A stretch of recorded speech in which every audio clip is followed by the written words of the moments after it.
All right, stepping inside the tracker. You may notice this looks a little bit different than some of the other tracker videos you've seen, particularly the dashboard. So in the earlier models, up until 96, this was a grab handle. And there was a small storage compartment, and the dash was recessed a little bit more. The reason for the change is the airbag.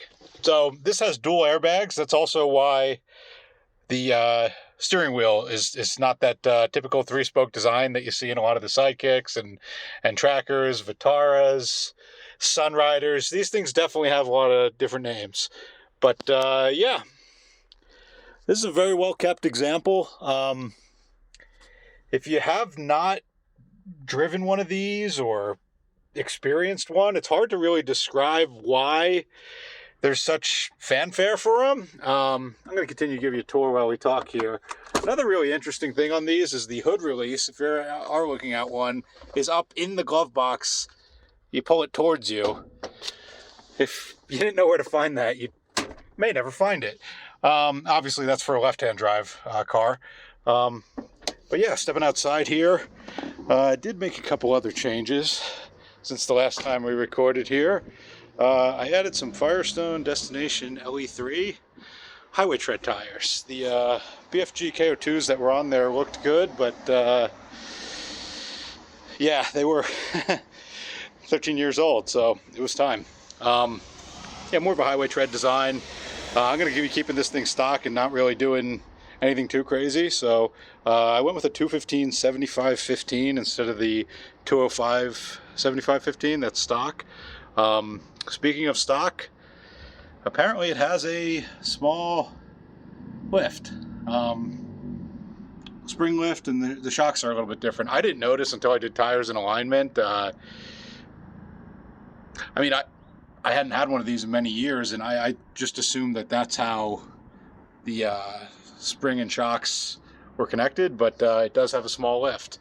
You'll see some additional wiring there. That's for the hardtop defroster and the tow bar and the lights that this thing has. But yeah, let's continue the tour. Take you guys up front here, go under the hood. So the question is, why a tracker, right? Like, why not a Jeep? Why a tracker? And looking under the hood, to me, says a lot of why. I recognize everything on here. It's very easily serviceable. Yeah, there's nothing that's too complex here. The vacuum system is a little prone to leaks on these. This one also has a trickle charger. Yeah, the gentleman towed it behind a motorhome who had it before me and did not drive it a lot. So it has a trickle charger set up, but other than that, this is stock. This is what they look like. You'll notice the 16 valve on the valve cover there. 16 valves came out in 94, but it was optional. By 95, all the four-wheel drives had them. Actually, I believe all the American Trackers and Sidekicks after 95 had 16 valves. I could be wrong on that, but yeah, had an 8 valve before this. It really is a world of difference. Timing belt is the only thing. This is an interference engine. The early ones are not. And I did not see any markings of when the last time the timing belt was done on this one. Again, it's clean. It's very well maintained. It's really needed nothing besides tires. I drove it home 6 hours without any issues, but yeah, I am going to change the timing belt because the 16 valves are an interference engine. The 8 valves are not. But there's tons of recent maintenance on here. You could just tell it's been extremely well kept. But yeah, everything's really serviceable. You want to change spark plugs? There's the spark plugs. Even the timing belt.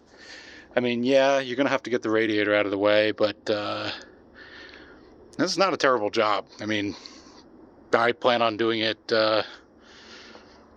in a parking lot. So really, really not a terrible job at all.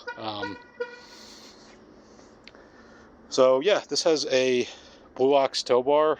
These things are known to be flat-toed, and for good reason. They're light. They have a transfer case. Yeah. But back to why a tracker. The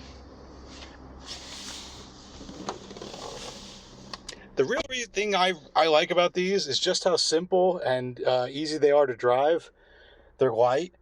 The motor's responsive. And the view out is incredible. You can see any and everything. And mine has a hard top, so the visibility out back is also excellent. Even with the soft top, though, you're not really sacrificing much. They still have big windows, great sight lines everywhere. Seating position is pretty comfortable. The wheel does not tilt, but compared to a Jeep, I had a YJ at the time when I originally had a tracker about 11 or 12 years ago. And this is just so much more comfortable, more fuel efficient. The shift throws, everything. So on these, yes, it's a long throw and it's a little notchy, but it's just so positive and connected. Everything is. You have a normal transfer case here, so, nothing to break.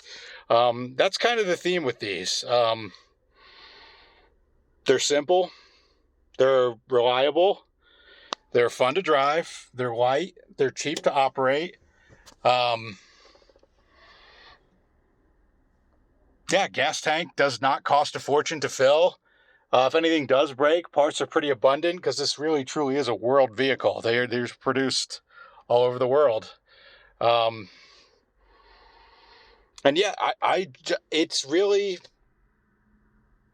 I've seen others describe it. John Drives Anything is one who described it in one of his titles as a four-wheel drive Miata. And I don't think that's too far off. Let's go for a little drive here. I'm going to close this up and we'll be right back.